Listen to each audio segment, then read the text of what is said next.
You're listening to Trending with Timmerie, offering an eternal perspective on today's hottest topics.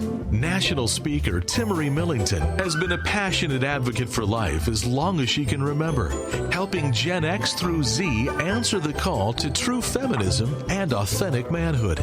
Timmerie holds a master's degree in biblical theology, and she covers this week's hottest stories from a Catholic worldview. You're listening to Trending with Timmerie.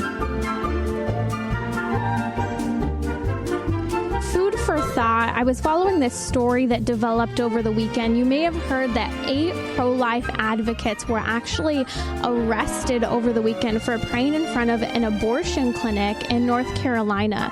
One of the persons there praying was David Benham, one of the 2 Benham twins. You may remember them. They had a show on HGTV. It's fascinating to me because David Benham was out there. There's a video of the arrest. These 8 people were gathering in a group of less than 10 people. They were on, a public sidewalk. They were social distancing, following all of the guidelines that we have been given in the midst of the coronavirus. And it poses a question for us. Is prayer important at this point in history? Are the souls of women and children important? Even if we're following the guidelines that we are being given, why is it that these people were arrested for praying in front of an abortion clinic that has allowed to operate with services that are not necessary, medically necessary services at this point in history? It's so confusing. Why aren't the abortion clinics opening up beds to help care for people with coronavirus right now? It just begs a question, and it shows how politically heated some of this debate has been. And I just want to thank everyone who's supported the crisis pregnancy centers, who have been on the front line helping women in crisis pregnancy right now. And a shout out to everyone who has made a sacrifice within safe guidelines to still be present in front of the abortion clinic for those women who are still going in and day out, who are mothers and still leave mothers, but a mother of a dead child. And so I ask you to continue to pray for the abortion issue and people who are considering having an abortion. Joining me today is Bradley Hahn. He's a co-founder and CEO of Solidarity HealthShare, a Catholic Christian nonprofit healthcare sharing ministry that actually offers an ethical and affordable alternative to traditional health insurance.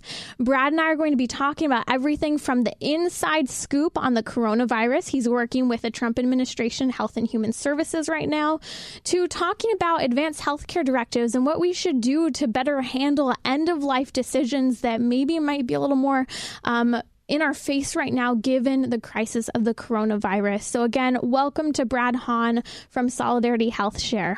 Yes, thank you, Timmerie. It's a blessing to be on your show again. It's wonderful to have you, and thank you for always being here and such a great supporter of Trending.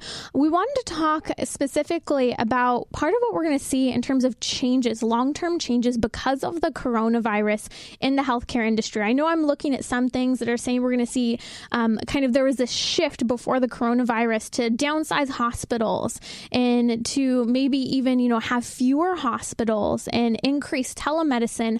I think this is really being brought into question considering part of what's happened with the coronavirus. So give us the inside scoop of what kind of you're seeing as the future changes when this all passes. Yeah, I think the biggest thing we're seeing right now is just the shortage of hospital beds. And that goes into the rules and regulations in the Affordable Care Act about how a bed is paid for in a hospital system. And I think, too, is we have to strike a balance between, profits in hospitals. Even these nonprofits are worried about their profits in the hospital system, and what's good for the common good out there for society. And that's where we got really behind the curve here on these hospital beds. So I'll give you an example. St. Luke's Hospital here in Phoenix, it was an 8-story hospital, but it was losing money. And so the non-for-profit hospital system shut it down because it wasn't profitable enough. Now, that took the number of beds, hospital beds in Arizona, and took out 8 floors of beds. And now we're looking to reopen those hospital systems. Right now, that hospital at St. Luke's in the midst of this coronavirus. So that's where we have to have a balance. What's profitable, not profitable, and what's good for the populace here to make sure we have enough beds. That's kind of the first thing we have to be very mindful of. And I think you're going to see a correction on that, on those bed ratios in the hospital systems to make sure that we can handle a pandemic like this in the hospital system. The other issue I see, too, is Oh, go ahead, Timmerie. Oh, no, go ahead. All I was going to say is, money makes the world go round, but sometimes when we overemphasize profit, like you said, we lose sight of the common good, the common goal. And the goal is solid quality health care. And we're no better than places like Planned Parenthood, who saw money in abortion rather than other services and emphasize that if we put profit above the common good and care of people day to day. And here we're being tested right now. Yeah, you're absolutely right. And I've seen this too. I was just on, right before this radio interview here, I was on the phone with a staffer in Congress. He's in the House of Representatives. And we're having this conversation is with the hospital systems losing money right now because the elective procedures, elective surgeries aren't being performed. And that's a big money for hospital systems. And so how are they going to make up that revenue? And traditionally what hospitals do to make up that revenue, they take it out on the cash pay, the uninsured. And my concern here is this current environment with hospitals are going to continue gouging the self-pay, cash pay, the uninsured patient here in this country to make up for lost revenue that they're not receiving.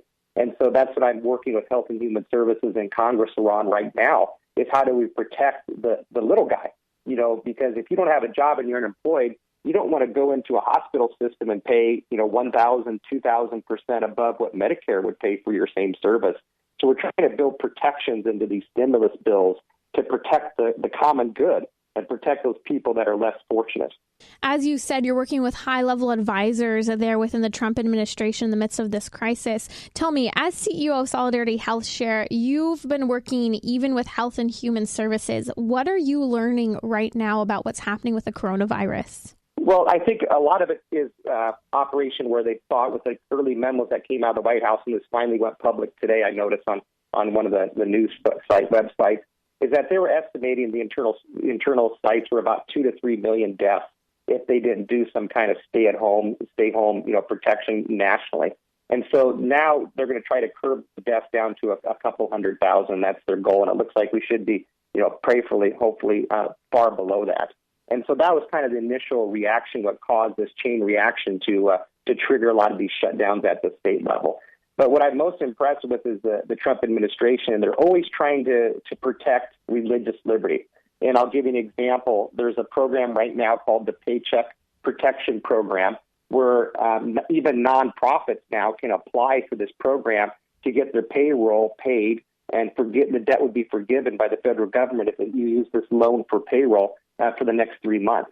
And so how the SBA, the Small Business Association rules apply, Solidarity HealthShare couldn't apply for those loans because we would have to violate our religious liberties by some of the provisions they want to discriminate against us. And so we were able to work with a key senator there, our lawyers were, to get the SBA to release religious liberty protections for these loans. And so we played a role in getting that conversation to happen and to really protect these small ministries that need help with payroll over the next couple of months. Now, what's the outcome of that looking? Is it positive? Oh, it's very positive. They issued regulations basically says that on the bottom of the new regs, page 27, paragraph 5 on the bottom, it basically says is any person who applies for this Paycheck Protection Program, their religious liberty, their constitutional First Amendment rights may not be infringed upon. Praise God. So that was a huge victory for us. But you can see where Trump, the administration, is really fighting for religious liberty, and there's some good people back in D.C. trying to help out, religious not-for-profits. And that's been a true blessing. You're listening to Trending with Timmerie. Joining me today is Brad Hahn, co-founder and CEO of Solidarity HealthShare. They're an affordable alternative to traditional health insurance. Brad, can you mention maybe some of the conscience violations that were you to be able to utilize to begin with before you guys started negotiating these, things to help with payroll? What would those violations have been? Well, the first thing is, since Solidarity is a religious not-for-profit that's faithful to teaching of the church, we discriminate in our hiring. We want to make sure that our employees uphold, almost as ministers of solidarity, to uphold the teaching of the Catholic Church, and have a lifestyle that reflects the teaching of the church. And you can see right there that violates a lot of the culture beliefs right now. And that's what the Small Business Association would not allow discrimination in employment to protect your Catholic identity. Mm-hmm. And so that's the one thing that we were able to expunge from the Small Business Association. That's the big thing is the hiring practice. Excellent. And this is so important at this point in history. We've been seeing this in many dioceses and Catholic universities and parochial schools across the nation, that schools and religious organizations, nonprofits, should be able to hire according to their mission and have people hired who believe in their mission. Otherwise, what's the point of what they're doing? You're absolutely right, Timmerie. And if we look at it, too, that was a Supreme Court case a couple of years ago called Hosanna Tabor. It was a Lutheran school teacher that was fired. And it was interesting, that case, that was a 9-0 decision upholding religious liberty. So we're on solid grounds here with the current Supreme Court decision, Hosanna Tabor, to really live out our faith through our ministry, our nonprofit ministries. Praise God. You guys are doing great work there. Any other key insights into the coronavirus, given that you've been working directly with the administration? I'm sure even more so over the last month or so. Yeah, what we've been seeing, too, is part of the everlasting changes we're going to see in healthcare. We talked about the hospital beds, and we talked about this Paycheck Protection Program, but we've been seeing a really big utilization in telehealth. Now, Solidarity has been using telehealth for our members for the last year and a half, and we've seen our members calling in to telehealth, usually for COVID-19 issues. We've seen about a 200% increase over the last couple of months. Wow, that's Brad Hahn, co-founder and CEO of Solidarity HealthShare. You can learn more about Solidarity by heading over to solidarityhealthshare.org. Again, that's solidarityhealthshare.org. Coming up, we're going to be talking about whether or not healthcare, and I really want you to think about this and have your answer, and then we're going to tease this out in just a few minutes here, whether or not healthcare should be rationed for the elderly, and should there be preferential treatment for younger, more healthy individuals. We'll be talking about that more right here on Trending with Timmerie. Timmerie will be right back. Send her a tweet at Timmerie. That's TIMMERIE. You're listening to Trending with Timmerie, where morality and culture meet, offering an eternal perspective on today's hottest topics. I asked you all a question just a second ago. Do you think that healthcare resources such as respirators should be rationed for the elderly with preferential treatment for younger individuals? I really want to hear your answers. We'll be talking about that and breaking down a very well-balanced perspective on this issue in just a minute here. But first, I have with me Bradley Hahn, who's the co-founder and CEO of Solidarity HealthShare. Again, they're an affordable alternative to traditional health insurance that has Catholic Christian principles to how they work their health sharing ministry. Brad, you are working directly with Health and Human Services and the Trump administration, both before the coronavirus pandemic and now during it. You mentioned that you have some concern about how we'll see prescriptions and the partnership with China played out moving forward and even during this crisis. Yeah, what I've been seeing is, and there have been some coverage on this, 80% of our prescription drugs are produced in China. And I think we're seeing kind of a backlash now against China for not controlling these viruses coming out of these wet markets. Mm-hmm. And I think you're going to see a shift, not only with prescription drugs, but with other industries too, microprocessors and such like that in technology. I think you're going to start seeing them shift away from China as a result of this situation. And there's already talks about moving some of these pharmaceutical companies out of China and moving them over to maybe, Vietnam or India or some other places in the Far East like that. So I think you're going to see a trend, but this isn't going to happen overnight because to shut down a manufacturing business and reopen it in another country takes years in the supply chain would take years to create in transition. But I think you're going to see a trend there of trying to get less dependent on China, especially at the outbreak of this coronavirus. Well, and we can say it's about time. Maybe that'll be the good thing that comes out of the coronavirus is our dependence and our support for the Chinese government that has been incredibly harmful toward their people with communism, with the one-child policy, with the fact that they're allowing, young children. I mean, for example, they're removing children from homes if they violate the one-child, or if you want to call it, I won't break it down now, the quote-unquote false two-child policy.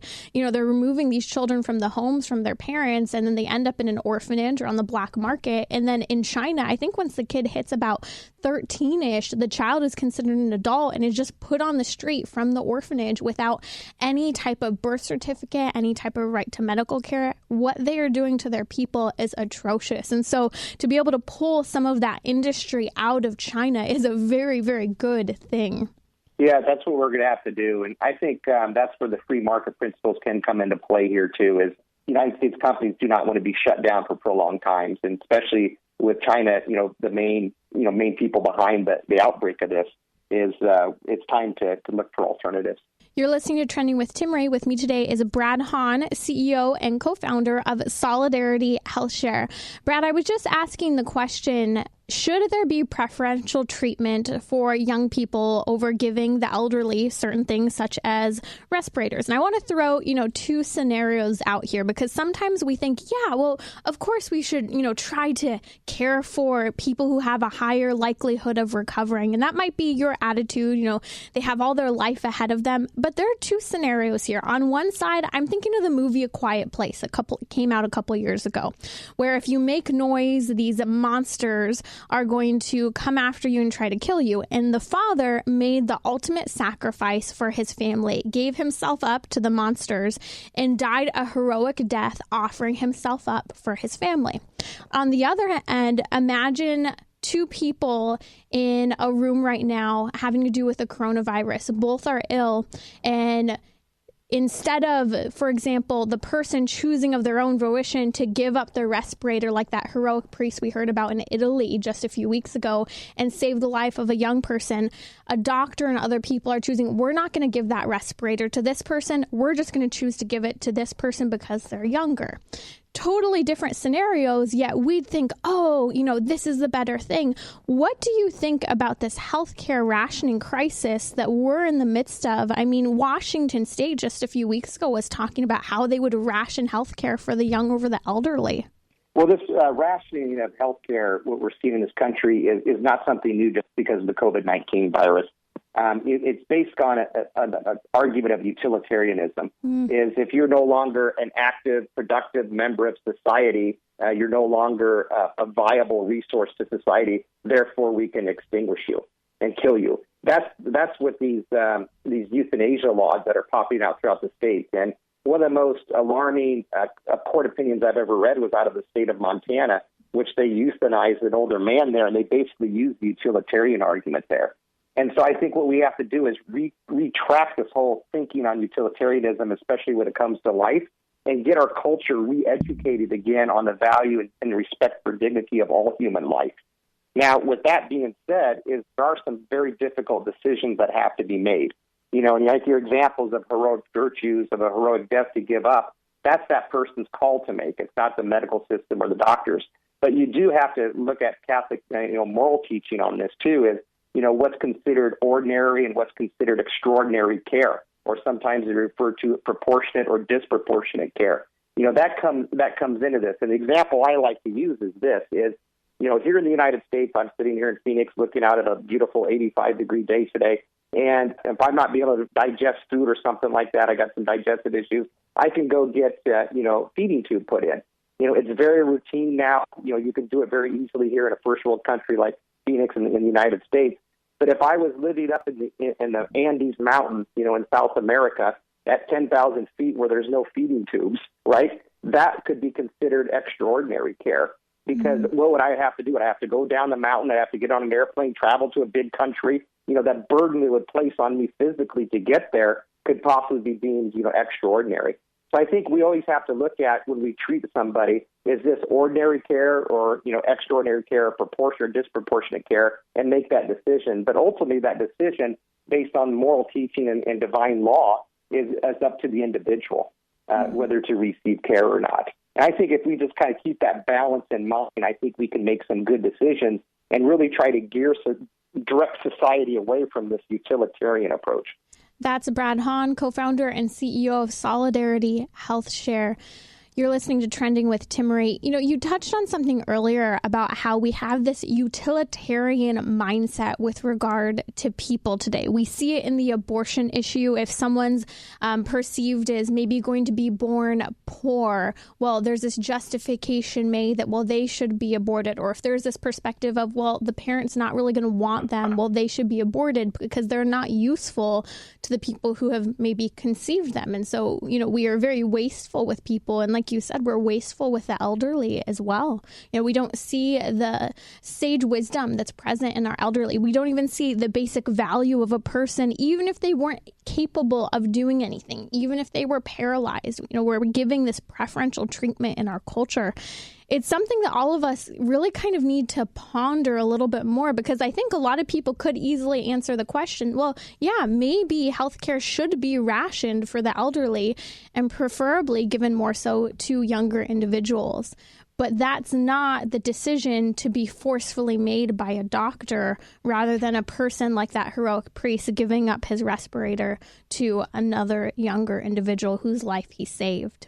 Yeah, that's what we see. I mean, anytime you start matriculating closer to government-run healthcare, you know, single-payer system, Medicare for all, whatever you want to go to, where the government pays for healthcare, the next argument after healthcare for all that the federal government must pay for, the next argument falls in line with utilitarian argument. You know, then now the government is deciding what's best for you and your family based on these issues. And I like to do especially what we do here at Solidarity HealthShare is, to me, it's time to restore the doctor-patient relationship. So who's best to make decisions for my health care, my wife's health care, my kids' health care? It's the decision between me and my doctor. It's not the decision between me and the federal government or me and the insurance company that's making those decisions. It should be based on what me and my doctor can do.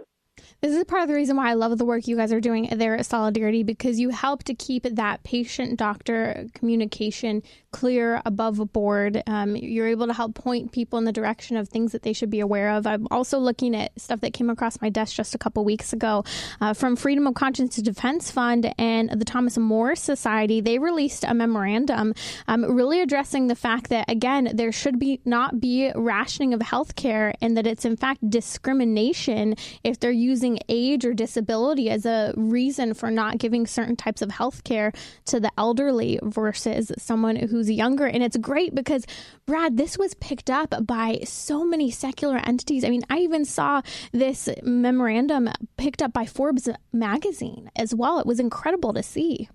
Yeah, that's good. I mean, we just got to keep getting these arguments out to the public, you know. But if you look at it, our government policies, you know, on rationing healthcare and utilitarian healthcare and stuff like that, it all is reflecting of our culture, you know. And so now this is almost a clarion call for us as Christians to stand up for the truth of Jesus Christ when it comes to respecting and all human dignity and all life. And so we got to get this message out more and more to take back the culture, and then we can pass laws that truly reflect a pro-life culture. Amen. Brad, I want to get your thoughts. You know, we're talking about certain decisions that might be made on a government scale. Do you see anything of maybe decisions within the healthcare profession right now that might be unrecoverable for a period of time because of some of what's being implemented during the coronavirus pandemic? Well, what I've been seeing lately is just on overbilling and balance billing issues. And we can talk a little bit more about that, but I think we're seeing this opportunity to really overbill and gouge the self-pay, cash-pay patient. And I think we need to have some restrictions there on how much the uninsured people get billed. So I'm concerned about coming out of this crisis that we may set a new standard on overbilling and egregious billing. Great. We'll come back and talking about that, because I know this is something that really hits the bottom line for most people, is what I pay day to day when I go to the doctor. So we'll be right back. We'll also be talking about some of the leading corona vaccine development and some questions we have about some of the science. You can listen to more of Trending via the podcast on iTunes or the iHeartRadio app, where you can share your favorite episodes. You're listening to Trending with Timmerie. I'm back with CEO and co-founder of Solidarity HealthShare, Bradley Hahn. Brad, we were talking just a moment ago about how during the coronavirus in particular, and even before the coronavirus, I know Solidarity has been a huge advocate for negotiating down bills and making sure that their members pay a more reasonable price that is respectable and appropriate given the type of care that's being given. But given the current crisis, especially people who are uninsured and paying cash are really being hit by being overpaid right now. What can be done? Well, the first thing is you have to be a bulldog, and we talked about being a bulldog on these life issues, protecting life and respecting all human life. It's the same thing when it comes to your medical bills, and I'll give you an example here is last year for 2019, our members submitted $44.3 million worth of medical expenses to Solidarity, and we were able to get those repriced down to $18.8 million. Wow. So we were able to save about 58% off our members' medical bills.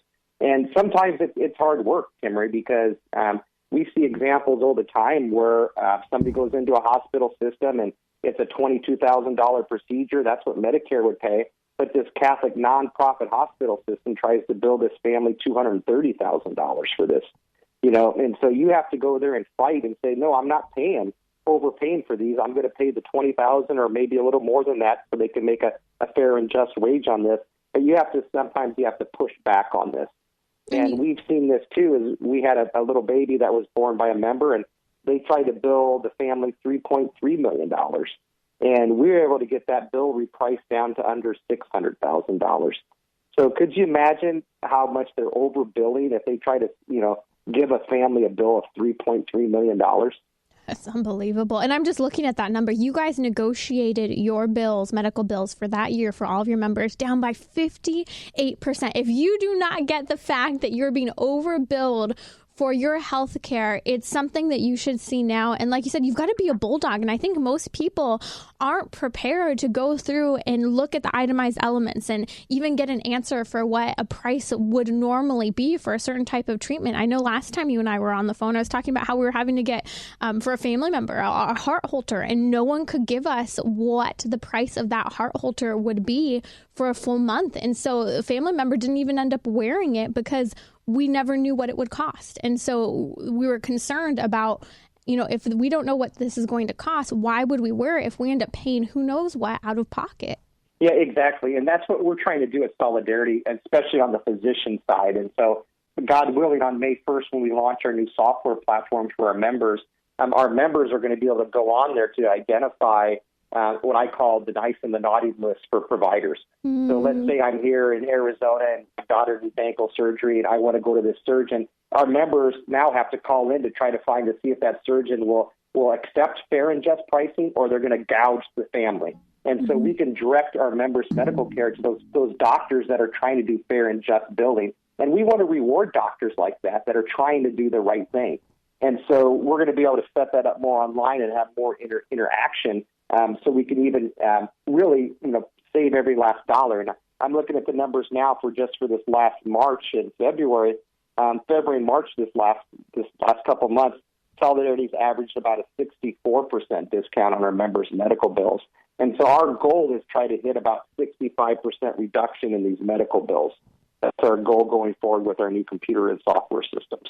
Excellent. You are listening to Trending with Timmerie. If you haven't heard the news, I'm really excited to finally be able to share with all of you the news. And that is, I will now be hosting Trending with Timmerie daily from 4 to 5 p.m. Pacific, 7 day Eastern on Relevant Radio. That's right. For the first time, you'll be able to interact live with me during the show, call in, and hear a little bit of trending every single day. So stay tuned. We'll be launching that Easter Monday, April 13th.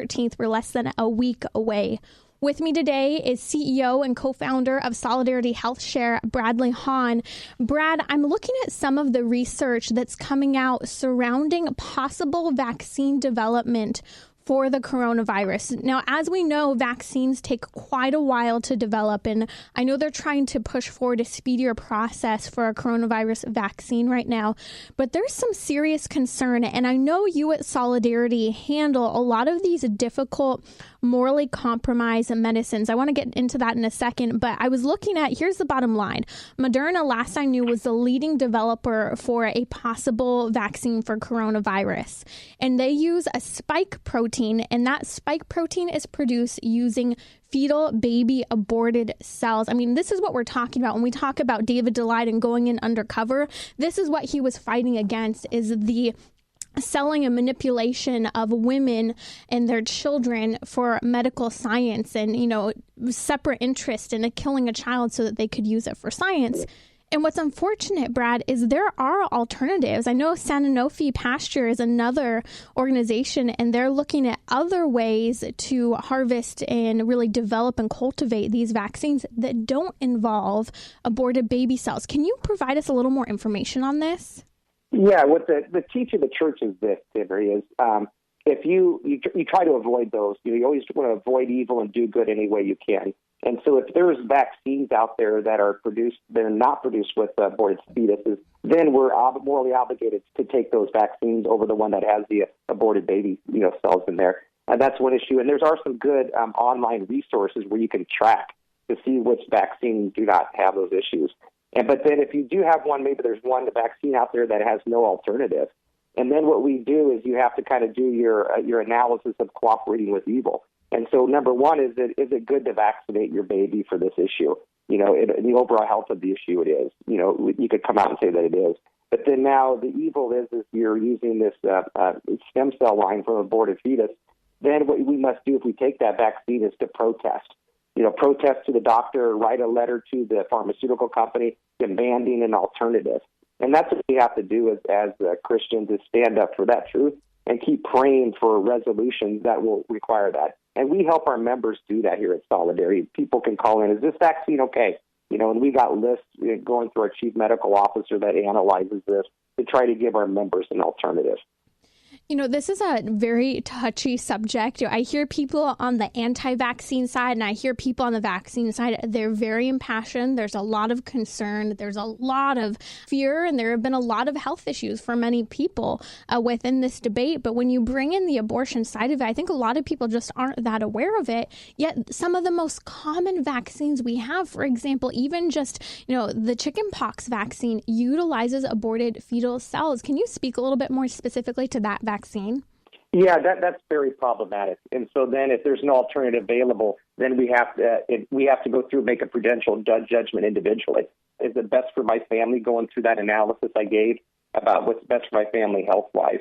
So that would be a prudential judgment decision. But again, we always have to protest, and we always have to try to effectuate change in the healthcare industry. And that's what we're trying to do here at Solidarity, is try to influence these pharmaceutical companies to do the right thing. And I'll give you another example, too, is, there's a lot of other issues that we see out there that are immoral, like embryo adoption, surrogacy and such like that. So how do we further educate the faithful out there on these intrinsic evil acts out there in healthcare? And how can we as Christians stand up and be a leader to give the truth of Jesus Christ in healthcare? It's a great question. And I was just following some of the news. I'm pulling it up here right now, but I know there was a major surrogacy law that was passed kind of in the midst. I think it was in New York. Yeah, I'm pulling it up right now. In New York, they used a budget bill to legalize commercial surrogacy during the coronavirus. this is just unfathomable. Is this really what we're talking about right now? Yeah, and that's what we're seeing. And there's a lot of community activists that they never have a good crisis like this go to waste. Mm-hmm. So how can they further push their liberal agendas, anti-life agendas through a crisis like this? And then we saw this with the House bill that was being proposed through all the funding that was there for Planned Parenthood stuff. But thankfully that was stripped out of the Senate bill. So what you have to do is that they kind of showed their colors there. And we just have to keep talking to our congressmen. Like I was on the phone with one of our congressional staffers here from Arizona, saying what needs to be in the upcoming bill. How do we protect life? How do we keep all this evil stuff out of the bills? It's time for us Christians to be more active politically to try to influence the political landscape. Amen. It's a good time to step up, and you guys are really doing an incredible job there at Solidarity HealthShare, stepping up on these important moral issues that don't just, impact the bottom line of people financially. We're talking about a affordable alternative to traditional healthcare that is literally touching on the issue of the soul of the person. The fact that you were sharing with me earlier about how you guys have implemented more guidelines with regard to IVF and surrogacy. Can you speak a little bit more to that? Yeah, I mean, it's very difficult to especially in the culture, because what does the culture do today? The culture says surrogacy is okay, in vitro fertilization okay, artificial insemination is okay, and embryo adoption is okay. But that's against what the teaching of the church is. So morally, as a Catholic, healthcare organization like Solidarity HealthShare, how can we share in expenses if it's the actions itself, the act of in vitro fertilization, the act of embryo adoption is intrinsically evil? So that's where we have to kind of draw the line. And so at Solidarity, what we do is we draw the line where we're not going to share in those expenses. So any type of, doctor visits, the pregnancy, or even the childbirth for those instances, we just can't share in those medical expenses because as Catholics, we have to avoid scandal as well, right? Mm-hmm. And so if all of a sudden it gets out that a Catholic organization like Solidarity HealthShare is paying for surrogacy, that's going to promote surrogacy then, and we just can't do that. But once the baby is born and it's a great, God willing, a healthy child, that's when they can be added to Solidarity and we can start sharing those medical expenses. But we have to be, it's a difficult line to draw, but we have to make sure we're grounded in the teaching of Jesus Christ and His church on these issues. And this is what I love about Solidarity HealthShare. You are not having to pay for abortion, for sex change services, for hormonal contraception. We'll be right back with Brad Hahn from Solidarity HealthShare. Timmerie will be right back. Send her a tweet at Timmerie. That's Timmerie. You're listening to Trending with Timmerie, where morality and culture meet, offering an eternal perspective on today's hottest topics. Brad Hahn, co-founder and CEO of Solidarity HealthShare, is with me. You can learn more at solidarityhealthshare.org. Again, that's solidarityhealthshare.org.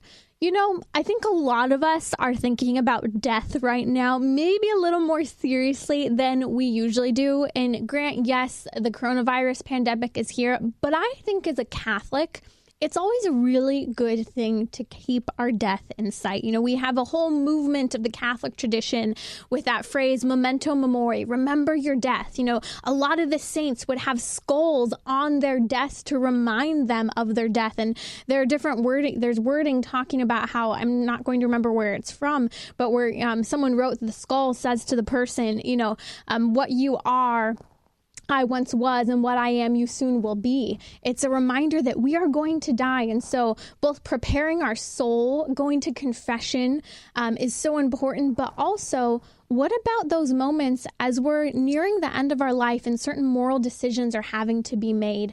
Brad, can you talk and actually explain what an advanced healthcare directive is and why it's so important? Yeah, the advanced healthcare directives are basically your wishes. On how you want to be treated during at difficult decisions medically, and also at your end of life. And it also can appoint somebody to be in charge of those medical decisions. And I'll give you an example. This afternoon, my wife and I are heading to our estate planning attorney's office because I'm no longer the estate planning attorney as of last year, so I had to go out and find a new estate planning attorney to work with. And we're going to be talking about these and signing new documents. And we're also bringing my 18-year-old daughter along with us, too, just to start getting her used to this. If something happens to mom and dad, here's the documents that are in place to make healthcare decisions. Here's what the living trust and the will does to make those kind of decisions on the property side of things. And so it's very important. But what I see traditionally in these healthcare documents is this, Timmerie, is they get very specific, and I always kind of, this may be bad to joke about this, but if I'm on my deathbed and I have one lung that's not working and one's working and I can't eat, then I want to be, I don't want food and water. And the problem with those specifics is you can never outguess the medical situation you're going to be at the end of life. And so when I used to draft medical directives, it would just be, I want to be faithful to the teaching of the Catholic Church. I want proportionate health care. I don't want disproportionate health care. And how do we determine if something's proportionate or disproportionate? We look at a few factors. So the first thing is, and I used to get this call a lot, Timmerie would say, well, Brad, is this procedure, is this ordinary or extraordinary care? Mm-hmm. And I was like, you can never look at a procedure like that. It has to, how it impacts your body. Mm-hmm. So like putting me having a procedure at 50 versus my dad who's 75 having a procedure, the body is going to react differently. So you always have to look at the procedure and how it impacts the body. Then you can make a good decision based on Catholic moral teaching. That's a really great point. I know some of the things that they talk about in there, naming a proxy like you did with your daughter. That's a great example. Yes, having some specifics, but being careful because those specifics can be taken out of context. And so I love where you give the example, according to the Catholic Church on end-of-life issues, and then having that proxy who's well-formed to be able to handle this issue. I just got married last year, and my poor husband, I remember bringing up not long after getting married, I want to make sure you understand what the Catholic Church's teaching is on end-of-life decisions, because it's not going to be easy in the moment. And so I kept sending him all these articles right after getting married about, making those difficult decisions. And one of the topics that came up, I remember giving the example of, is what kind of extent of pain relief medication do you even want? I remember, my great-grandmother, I loved her dearly, cared for her toward the end of her life as well. And I remember it was really difficult because she received a little more morphine at the end of her life to help alleviate some of the pain. And, some could clearly see that morphine makes it a little more difficult to breathe. But there's a difference between a lethal dosage of morphine that could end a life and a lighter dosage that helps to alleviate pain at the same time, but might make certain symptoms a little more exasperated. Yeah, you're absolutely right. And so the kind of the test is this: we have to avoid euthanasia. And euthanasia is an overt act, or sometimes it be a covert act, ends the life of somebody in order to alleviate all suffering. So that's kind of like the classic definition of euthanasia. And so active or passive, procedures that kill somebody in order to alleviate all suffering. And as Christians and as Catholics in particular, is we look at those issues with what salvation is about. What suffering can have such great salvific value, and so we really appreciate those issues. And so there's also a really great resource too, is the National Catholic Bioethics Center that Father Tad Paholchek's involved with. They have some great language to put in your healthcare proxies, and that's the language I used to use when I was a practicing lawyer. Excellent. I'll be sure to send a link to that, but that's NCBC, so that's ncbcenter.org. I'll post a link in the show notes as well, which you can find at radiotrending.com. You're listening to Trending with Timmerie. I'm with Bradley Hahn here. He's the co-founder and CEO of Solidarity HealthShare. Brad, do you have some examples that you can also give us of advanced healthcare directives and kind of those in-the-moment decisions? Not that this would be the decision for other people, but the morality maybe of the situation you could explain? Yeah, I'll give you a classic example. One of my clients, when I was a lawyer, I got called in through the Alliance Defending Freedom on this case, and this person couldn't speak English, and she was not a U.S. citizen. And so this doctor in this hospital system basically said to this woman, your mom's dying. You have three choices. We can kill her here by removing food and water, or we can dismiss her and send her home to die, or we can send her back to Mexico. Those are your three options. So I got in there and really, it felt like Jesus upturning the tables in the in the synagogue there. I was really mad when I walked into that situation. And what I found out what was wrong with this woman is she went into knee surgery. And they never, at the rehabilitation place, they never rehabbed her knee, so she's bedridden. Of course, that's going to cause depression because they never got her out of bed to do her physical therapy. And then, so when they ran out of days under Medicare, then they dumped her off at the emergency room to have the hospital take care of it. And the hospital just said, let's just end her life. And so we were able to get her out of that place after making some legal threats to protect her life. And we were able to get her back to another aftercare program. And so she lived another many years after she finally started rehabbing her knee, and she could get out of bed and walk again. But, it's just, we got to be very careful. It's just not quick to rush to judgment just to terminate somebody's life. We have to really take care of these people in a loving Christian way. Thank you for sharing that story. Can you give resources out for people who are maybe finding themselves in difficult situations or maybe weren't even aware of it, or where they can go? I know you mentioned Alliance Defending Freedom. Where else? Yeah, that's one issue. And the other issue on the medical side, the National Catholic Bioethics Center has a hotline, too, to answer any moral and ethical questions regarding healthcare or end-of-life decisions. They're a really good resource. And sometimes, too, our members actually call into Solidarity HealthShare with some of these questions. And I'll give you an example there. Is we had a mom call in and basically said, Solidarity, my teenage daughter is irregular on her monthly cycle. Will you share in a medical expense to send her to Planned Parenthood to get contraception, because that's what the doctor wants to do? And we were able to talk to mom through our nurses and basically said, well, listen, Mom, all teenage girls are irregular on their monthly cycle, and contraception is not going to rectify this problem. Where do you live? And she lived out in San Diego. And we said, why don't you go see Dr. George Delgado, a good friend of Solidarity out there in San Diego. And the mom took the daughter out there, and Dr. Delgado, checked the daughter out and basically found out she was low on some supplements and put her on some supplements, and that really helped with her monthly cycle, with the pain and the irregularity and stuff like that, and she's doing well today. But what was great about it is the mom called in about a month later in tears, thanking Solidarity for standing up for the truth, because she had no idea there was an alternative out there to Planned Parenthood. And this was a Catholic who joined Solidarity who didn't know about the beautiful things about NAPRO technology, natural family planning. And there's some great things that the pro-women's health centers that are mostly Catholic throughout this country do. And Solidarity, we're very proud to be sponsors and really help get the word out on these clinics. So that's where we can come in, is where people just don't understand the truth. And it's our job here at Solidarity to explain the truth to our families, to get them what, Catholic healthcare is not about what you can and cannot do. It's about beauty. It's about the beauty of the body, the beauty of the women, and how do we restore dignity to all human people. Amen. I love that you just gave that example, because I am a huge advocate for utilizing our incredible resources like NAPRO technology and doctors like Dr. George Delgado in San Diego, because so many women, so many couples are being told that they have to take contraception, they have to have their tubes tied, they need to take things that are going to further decrease fertility in their bodies. And it's so devastating in the world of IVF and surrogacy that those are the answers people have when they don't have, for example, the alternatives that I think Catholic healthcare really searches out, because we know that, abortion, contraception, these things are problematic, and it really allows us to get to the underlying health issues. For example, with this girl who just had a deficiency in supplements, and that's what she needed treated.